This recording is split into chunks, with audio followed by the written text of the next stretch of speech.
Hello. 15 number set का explanation हम लोग देखते हैं और एक एडवाइस मैं करना चाहूँगा। आप अपने लेवल को अप करने की कोशिश करते रहो। यू नेवर नो कैसे चेंजेज आएंगे, क्या होगा, कैसा होगा, लेकिन those who are meritorious they are never denied of the opportunity. जिनके पास मेरिट है उनको अपॉर्चुनिटी डिनाई नहीं होती है। आप आंसर्स को मैच करो प्लीज। मन करे वीडियो को पॉज कर लो, देख लो, जैसा भी हो।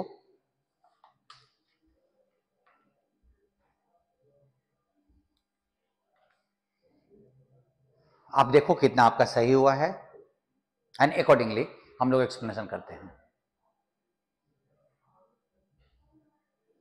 चलिए,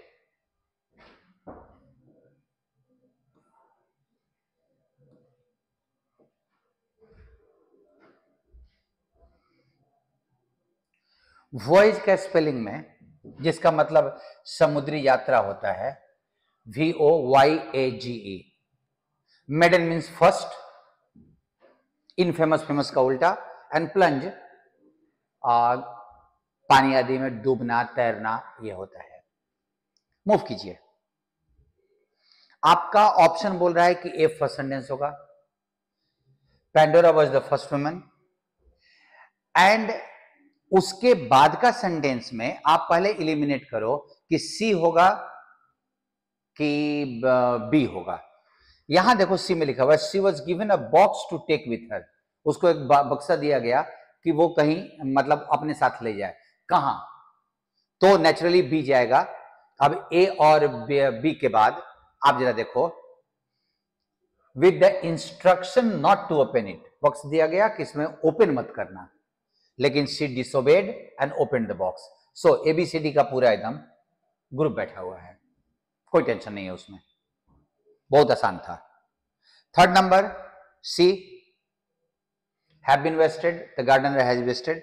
एलेजियंस मतलब होता है किसी ऑर्गेनाइजेशन, देश के प्रति स्वामी भक्ति, faithfulness, and that is called loyalty. Servility, servile से बना हुआ है गुलामी। Next question please. आप ध्यान देना, एक्विट का उल्टा, एक्विट मतलब होता है अपराध से मुक्त करना। कोई आरोप लगा है, उस आरोप से उसको बरी करना, और उसका उल्टा हो जाएगा किसी पे आरोप लगाना, दैट इज हेल्ड गिल्टी। क्योंकि बिट्रे, धोखा देना, ऑफेंड का मतलब किसी को चोट पहुंचाना। Got the sack, got the sack का मतलब होता है किसी को जॉब से, गेट द सैक का मतलब जॉब से डिसमिस हो जाना, किसी नौकरी से बर्खास्त हो जाना। नेक्स्ट,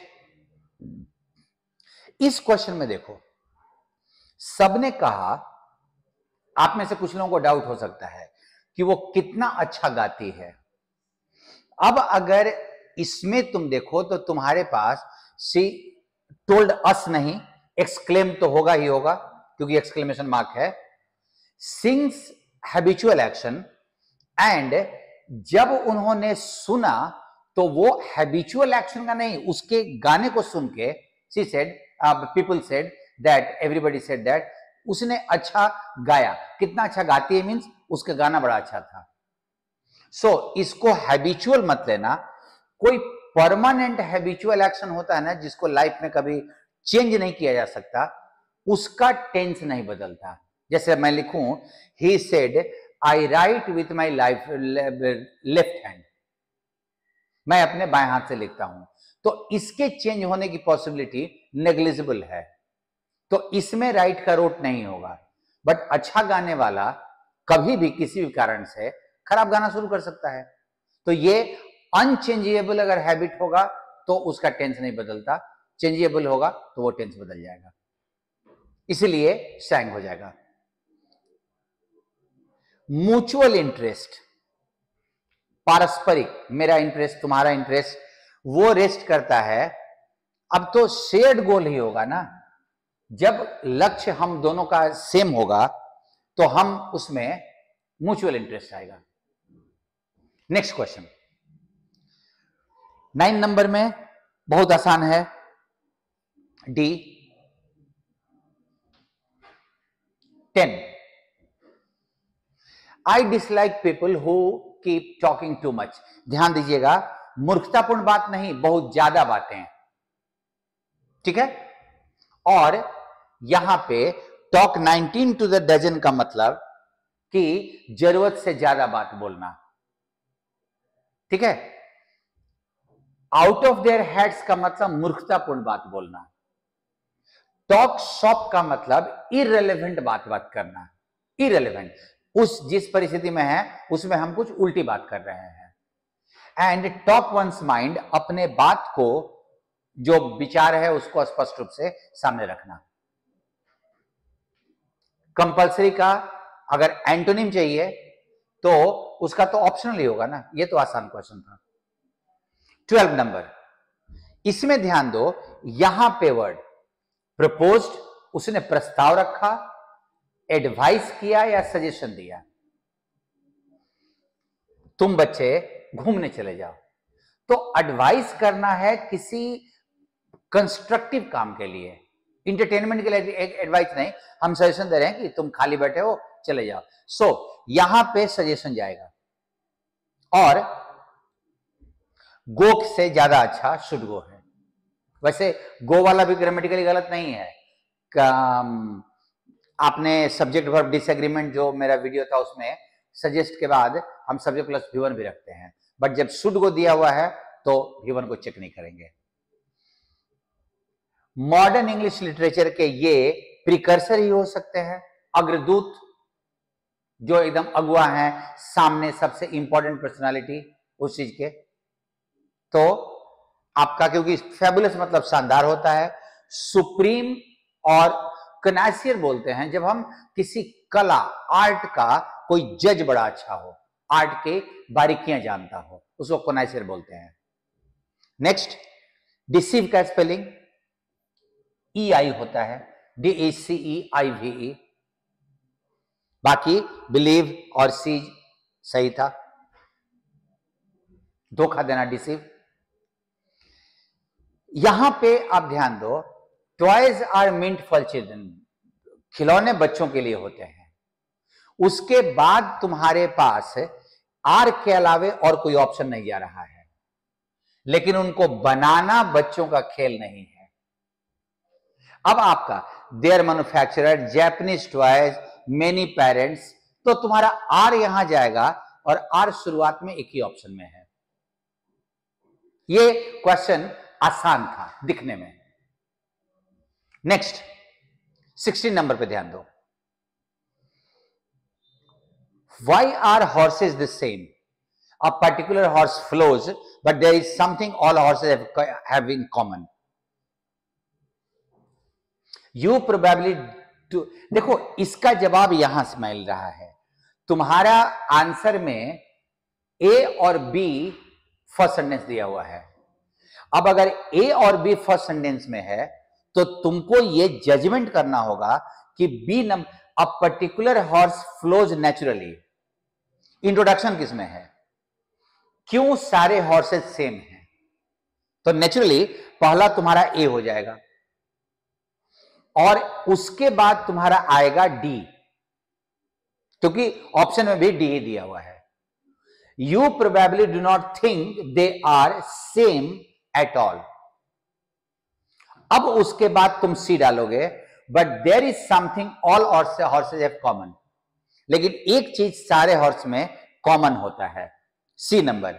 और कॉमन क्या चीज है कि उसको जो स्मूथली दौड़ता है उसको फ्लो बोलते हैं। सो सी के बाद बी आएगा, सो ए के बाद डी, डी के बाद सी, सी के बाद बी।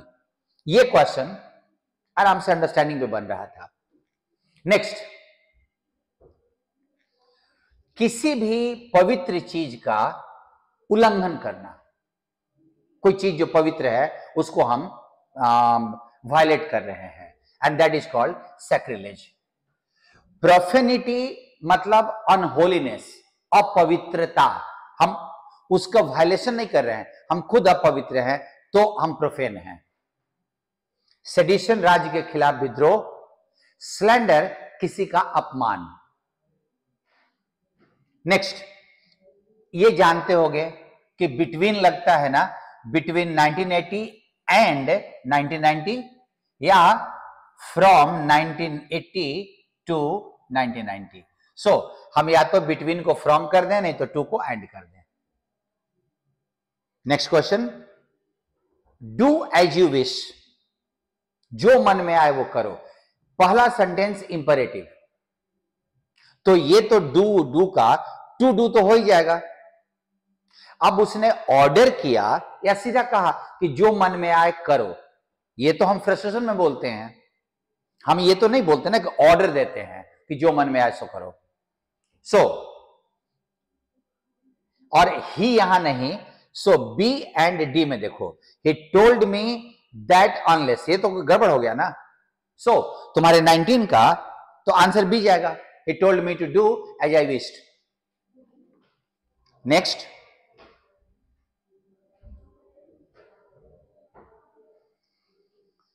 आप देखिए तो इस आर के जगह पे इज होगा, क्योंकि सब्जेक्ट स्ट्रेन है और इस आर के जगह पे इज जाएगा, क्योंकि ऑफ के बाद difficulties and vexations and anxieties of का ऑब्जेक्ट है, इसलिए वो सब्जेक्ट की जगह पे सब्जेक्ट नहीं बन सकता, प्रीपोजिशन का ऑब्जेक्ट, सब्जेक्ट यही नाउन बनेगा। और ये चूंकि सिंगुलर है इसलिए आर की जगह पे इज सही है। पहली बार में टॉपिक को इंट्रोड्यूस किया है, तुम्हारा ए और डी पहला सेंटेंस था, सैल्वेशन इज ए प्रॉपर्टी और अचीवमेंट ऑफ इंडिविजुअल्स। अब ये तुमको सोचना है कि पहले डी रखोगे कि ए रखोगे, ये तुम्हारा पहला टेंशन।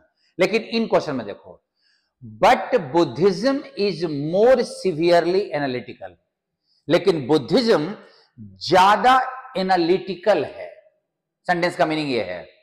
और इसको पढ़ो, in the Christian tradition there is also a concern for the fate of human society. Christianity में भी इंसानों के, सोसाइटी के भविष्य के बारे में चिंता व्यक्त की गई है, लेकिन बुद्धिज्म ज्यादा एनालिटिकल है। तो सी के बाद अगर हम बी को रखें तो वो तुम्हारा यहां और यहां आ रहा है। अब हम अगर डी को इसके साथ नहीं जोड़ेंगे तो फिर तो तुम्हारा आंसर बन ही नहीं पाएगा। तुम ए डी रखो चाहे डी ए रखो, उससे मतलब नहीं बनता, तुम्हारा सी के साथ बी आना जरूरी है, और सी के साथ अगर बी आएगा तो तुम्हारे पास आंसर में यही जाने का है, क्योंकि ऑप्शन नंबर डी में डी और ए को अलग अलग उसने कर दिया है, ध्यान दीजिए। जबकि डी ए को या ए डी, वो दोनों में से कोई भी पहला हो सकता है, साथ में आना चाहिए, क्योंकि बात सैल्वेशन की किया था, मुक्ति की किया था। तुम देखो ए के बाद डी आएगा, Liz Taylor is not just unlucky in love, she is unlucky in law too. वो दोनों जगह अनलकी है, तो ए के बाद डी आएगा, दोनों जगह पे है। अब she and her husband Larry will have to pay the tab इतना इन द कोर्ट केस। पहले ये लिखेंगे ना, डिफेमेशन सूट, सूट मतलब केस होता है, अगेंस्ट नेशनल इंक्वायरर, इसके खिलाफ एक केस वो हार गई हैं और उनको इतना पैसा दे, तो पहले सी उसके बाद बी आएगा, तो तुम्हारा आंसर बी जाने का है, ठीक है। Unless you are dash to learn new things you can not progress, तुम प्रोग्रेस नहीं कर सकते। तो अब ध्यान देना, अगर तुम ये लगाते तो यहां पे क्या होता, unless you are dedicated, dedicated के साथ टू प्रीपोजिशन तो लर्निंग होता। तो उस ऑप्शन नंबर सी के लिए डेडिकेटेड टू लर्निंग हो जाता, श्योर का वर्ड नहीं जा रहा है, डिसाइडेड का नहीं जा रहा है। सो कीन, कीन का मतलब ये होता है वेरी इंटरेस्टेड, और उसके साथ हम टू भी वन लगाते हैं, या ऑन प्लस V4 लगाते हैं। दोनों में से कोई भी एक स्ट्रक्चर तुम यूज कर सकते हो। Next, his speech dash praise, उसके स्पीच को सब लोगों से प्रशंसा मिली। अब इलिसिट का ही मतलब होता है to get a particular response, किसी खास तरह का रिस्पॉन्स मिलना। तुम इस वर्ड को नहीं जानते हो, लेकिन बाकी तीनों में से कोई ऑप्शन नहीं जा रहा है, क्योंकि एप्रिशिएट के साथ बगल में प्रेज नहीं जाएगा। क्वेश्चन नंबर 25 एंड 25 में answer is B, those who help themselves are helped by God. Next question please. Question number, जहां पे ज्यू लोग, यहूदी लोग वर्शिप करते हैं, उसको सिनेगॉग बोलते हैं। कैथेड्रल बड़े चर्च को, उससे जुड़ा हुआ छोटे चर्च को चैपल बोलते हैं। एंड डिमेगॉग एक ऐसा आदमी जो भड़काऊ भाषण देता हो, लोगों की भावनाएं भड़काता हो, उसको डिमेगॉग कहते हैं। क्वेश्चन नंबर 27 में आप ध्यान दीजिए, सब जगह ए दिया हुआ है। सिंस इट्स बर्थ रॉक, ये रॉक चट्टान नहीं है, म्यूजिक बैंड है, इसको एक्चुअली कैपिटल होना चाहिए था। Has produced a long string of guitar heroes, उसने बहुत एक मेनी, स्ट्रिंग ऑफ का मतलब मेनी गिटार हीरोज प्रोड्यूस किया है। इट इज अ लिस्ट, वो मेनी वाला, दैट वुड बिगिन विथ, तो लिस्ट को शुरू करते हैं तो ए के बाद आएगा बी, तो तुम्हारा ये दोनों कैंसिल, सी और डी। अब डी और सी में आप जरा ध्यान देना, ये कंफ्यूजन था कि हम सी डी डालें कि डी सी डालें। ऐसे क्वेश्चंस बड़े इंटरेस्टिंग होते हैं। आप यहां ध्यान दो, it would also include players of more recent, मतलब गिटार प्ले करने वाले रिसेंट के जो लोग हैं, ये यहां पे बात कर रहा है, और ये शुरू हुआ है चक बेरी से। दीज आर म्यूजिशियंस, तो हमको पहले ये और उसके बाद सी डालना होगा, तो डी और सी साथ में आएगा, तो 27 का आंसर ए हो जाने का है। ये क्वेश्चन बड़ा अच्छा था। अभी ये जो 99 फीट लॉन्ग था, वो बाथरूम था कि मेल थे, आपको ये जानने के देखने का है, क्योंकि 99 फीट लॉन्ग बाथ भी दिया हुआ, बाथ का मतलब बाथरूम, और मेल्स भी दिया हुआ है, तो आप ये जानते हो कि 99 फीट मेल्स के लिए नहीं लगेगा, बाथरूम के लिए लगेगा। अब जरा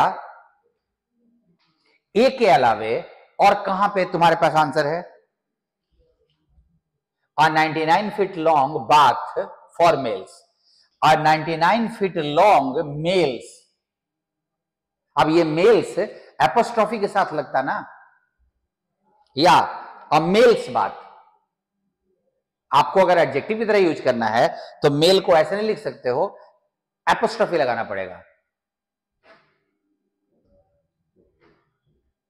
कर्फ्यू वॉज लगाया गया, इंपोज्ड, क्लैंप्ड, क्लैंप का मतलब भी कर्फ्यू आदि लगाने के लिए इस्तेमाल करते हैं। ये बड़ा इंटरेस्टिंग पहला क्वेश्चन था। आप ध्यान दीजिए, अब कमिटी देखते ना, हमको ऑफ का मन करने लगेगा। अब committee of criminal justice, criminal justice के मुद्दे पर उसके जांच के लिए एक कमिटी बनाई गई है, तो क्रिमिनल जस्टिस का कमिटी या की कमिटी अगर हम बोले तो ये नहीं है, उस मुद्दे पर उसने रिकमेंड किया, उस मुद्दे को जांच करने के लिए या सुधार के लिए जो कमिटी बनाई गई, सो फॉर या ऑफ नहीं होगा। Committee on this recommended a threefold strategy to arrest the drift and to prevent. First, the law requires a fresh dash look. कानून पे एकदम फ्रेशली देखना होगा। अब कंप्रिहेंसिव, एकदम सारे पक्षों को ध्यान रखते हुए, कंप्रिहेंसिव। थ्रू नहीं, अगर यहां थॉरो होता तो इसका मीनिंग भी इसके साथ बैठ जाता है। कंप्लीट और फुल लुक नहीं हो सकता है, कंप्रिहेंसिव। कंप्रिहेंसिव स्टडी का मतलब सारे पक्षों को अच्छे से हम पढ़ रहे हैं, और उसका दो मीनिंग हो सकता है, थॉरो हो सकता है एंड कंप्रिहेंसिव हो सकता है। Based on changes in society and economy. अभी यहां देखो, एंड प्रियोरिटीज इन गवर्नमेंट, देखो एज वेल एज लिखने का मतलब कि ये और ये उसके बाद उसमें सेकेंडरी मैटर है। एंड बोलने का मतलब सारी चीजें इंपॉर्टेंट हो गई, और ये क्रिमिनल जस्टिस कमेटी है, तो वो सोसाइटी में, इकोनॉमी में जो बदलाव हो रहा है उसको देखेगी, साथ साथ गवर्नमेंट के साथ साथ। अगर हम एंड के जगह पे एज ऑल्सो कर देते तो एज ऑल्सो का भी मतलब एज वेल एज होता है, तो आपका ए नंबर आंसर हो जाता। ठीक है, प्लस एंड दोनों नहीं जाएगा। ये क्वेश्चन में बहुत इंटरेस्टिंग था, अगर आपने दिया है तो उसका लॉजिक आप मेरे से देख लीजिए ना। And should be decriminalisation wherever, तो उसके बाद पॉसिबल कह रहा है तो, और कोई जहां भी संभव हो वहां हम डिक्रिमिनलाइज करें, क्रिमिनलाइजेशन को हम हटाएं। ये क्लोज टेस्ट अच्छे लेवल पे था, बहुत अच्छे लेवल पे। अब आप पैसेज पे ध्यान दो। सिडलिन का जॉब क्या था, और पैसेज में एक जगह लिखा हुआ है, he was resident conductor of a symphony. Symphony music band होता है, और कंडक्टर जो उसका संचालन करता है वो म्यूजिशियन नहीं होता, वो डायरेक्टर होता है। अब आप ध्यान दो, ऑप्शन में वो सिंगर था, म्यूजिक बैंड में जर्नलिस्ट था। अब आपका वो सिंगर नहीं था, ही वॉज अ कंडक्टर। सो आपका आंसर को आप जरा ध्यान से देखिएगा कि वो म्यूजिक बैंड में काम करता था, but he was not the singer, he was the conductor. उसका तेरेजिन जाने का पर्पस क्या था? अब शायद वो नाजीज कंसंट्रेशन कैंप को इन्वेस्टिगेट करने जा रहा था, ज्यूज के सफरिंग के बारे में बताना चाह रहा था, या फर्स्ट हैंड एक्सपीरियंस लेना चाह रहा था, कि वो जो खुद देख के वो एक्सपीरियंस लेना चाह रहा था। और आप जरा ध्यान दीजिए कि अंतिम पैराग्राफ में पूरी तरह से उसके एक्सपीरियंस को दिखाया है। और दूसरा कि आप, it was not the suffering of the Jews that brought him, it was their triumph. वो सफरिंग नहीं, जिस बहादुरी से उन्होंने अत्याचार का मुकाबला किया था, ये वो महसूस करने जा रहा था। सो वो फर्स्ट हैंड एक्सपीरियंस कर रहा था, फर्स्ट हैंड एक्सपीरियंस करने गया था। कौन सा फैक्ट डेफिनेटली ट्रू है? और आप जरा ध्यान दो कि जब ये कैंप था तो वो वहां नहीं गया था। एक बात आप जरा ध्यान दीजिए कि इसकी उम्र 60 साल है, और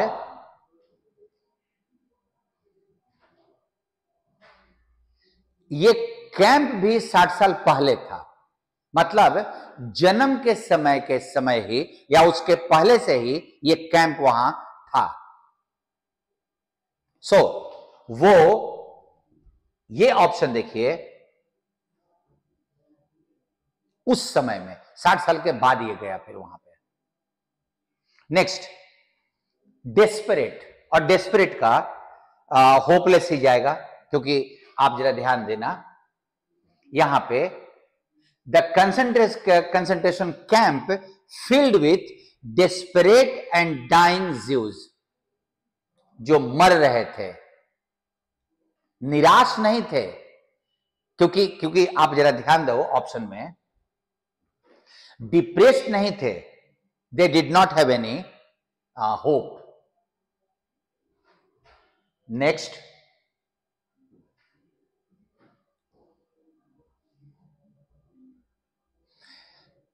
according to the passage, the argument against the use and manufacture of nuclear weapon.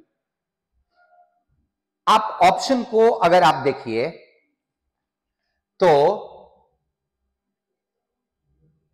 आप जरा ध्यान दो, न्यूक्लियर वेपन के खिलाफ अगर हम आर्गुमेंट कर रहे हैं तो argument against the nuclear against the use and manufacture of this weapons will considerably reinforce, मजबूत हो जाएगा. अगर हम उसमें legal objection added to moral अगर सब जोड़ दें तो एकदम क्लियर यहां लिखा हुआ है. तो अगर आपने लोकेशन से बनाया होगा तो आपका आंसर अगर लीगल और मोरल कंसिडरेशन जोड़ दिया जाए तो ये स्ट्रांग हो जाएगा. The scientist possessing expertise in manufacturing destructive weapons are instructive नहीं है, ये destructive है, sorry.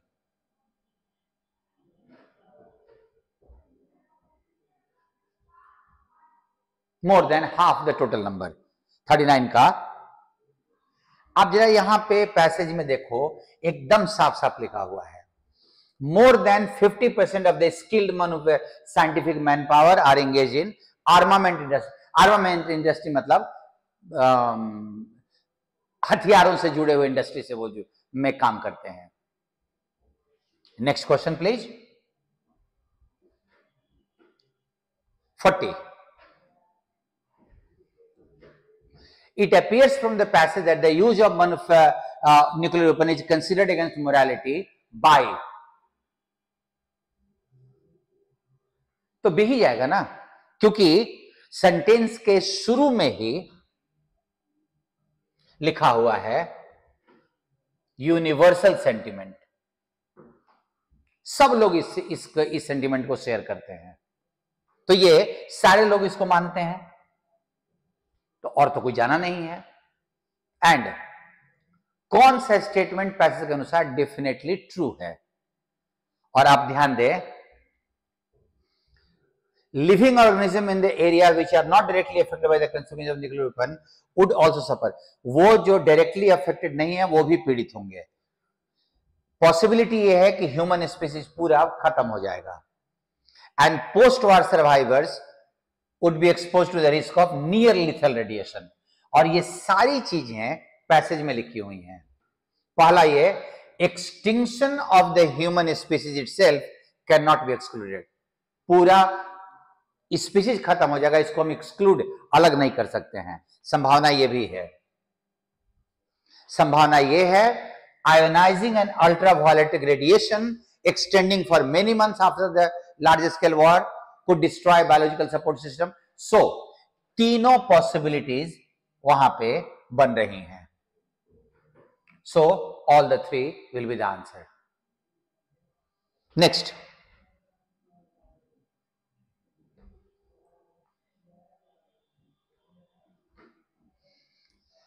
carrot and stick method will realize which of the following objectives. carrot and stick method अगर हम अप्लाई करें तो कौन सा उद्देश्य हमको प्राप्त होगा. अब जरा देखो, knowledge sharing must be pushed. आपस में नॉलेज का शेयर करना, उसको इस अप्रोच से हम कर सकते हैं. Knowledge sharing, those who continuously hold knowledge, जो नॉलेज जमा कर करके अपने पास रखते हैं, शेयर नहीं करते, मस्ट बी वीडेड आउट, उनको हटाना पड़ेगा. सो तुम्हारा जो ऑप्शन दिया हुआ है वो नॉलेज शेयरिंग से जुड़ा हुआ है और तुम इसको टारगेट पे करो. There will be flow of knowledge and information will improve. Skill नहीं, नॉलेज शेयरिंग. नेक्स्ट, इम्प्रॉम्प्टू का मतलब क्या है पैसेज के अनुसार. अगर आपको वर्ड मीनिंग याद भी होगा तो भी कोई दिक्कत नहीं है, और अगर नहीं तो सेंटेंस पढ़ रहे हो. The work environment both with respect to physical space as well as culture, जो वर्क का इन्वायरमेंट है, मस्ट बी बैरियरलेस या बाउंड्री लेस. वहां कोई बाउंड्री या बाधा नहीं होनी चाहिए. allowing the impromptu and regular interaction, जहां पे इम्प्रॉम्प्टू इंटरैक्शन हो एक दूसरे के साथ। तो अगर इम्प्रॉम्प्टू इंटरैक्शन होना है तो फ्री इंटरैक्शन के लिए मतलब हो जाएगा। और आप देखो एकदम फ्री इंटरैक्शन होगा। Phrase fast train going slow, ये तो है ही है कि ट्रेन बहुत फास्ट है लेकिन अभी धीमे धीमे चल रही है, तेज चल सकती है। तो ऑप्शन नंबर 2 ही ना, following old policy of the governance, ये नहीं कि शासन की पुरानी पद्धति अपना रही है, ये नहीं, वो धीमा चल रही है, चल सकती है तेज। So only 2 will be the answer. जितनी क्षमता है उसका उपयोग नहीं हो पा रहा है। And seniority like respect must be earn, जैसे आप रिस्पेक्ट कमाते हो वैसे ही सीनियरिटी कमाना होगा। मतलब काम करने के ड्यूरेशन पे सीनियरिटी नहीं मिलेगी, आपको मेरिट के आधार पे मिलेगा, क्योंकि ये लिखा हुआ है पैसेज में clearly. Seniority and hierarchies, if any, must be purely on merit. ये मेरिट पे होना है, not the duration. तो आपका answer, the seniority must reflect the expertise, that is knowledge, merit, and merit should decide seniority. So 1 and 3 दोनों same चीज है। So तुम्हारा आंसर ए। पैसेज मैं हमेशा बोलता हूं आपको, सेंटेंस अरेंजमेंट हमेशा बोलता हूं कि इस पे आप कंसंट्रेट करना, एंड क्लोज टेस्ट, तीनों पे कंसंट्रेट करो। यही 3 चीजें हैं जो सबसे बड़ी वाली सेक्शन होंगी इन माय ओपिनियन, और ये तुमको तुम्हारे लक्ष्य तक पहुंचाएंगे जितना तुम सोच रहे हो। See with the next sets explanation. Thank you to all of you.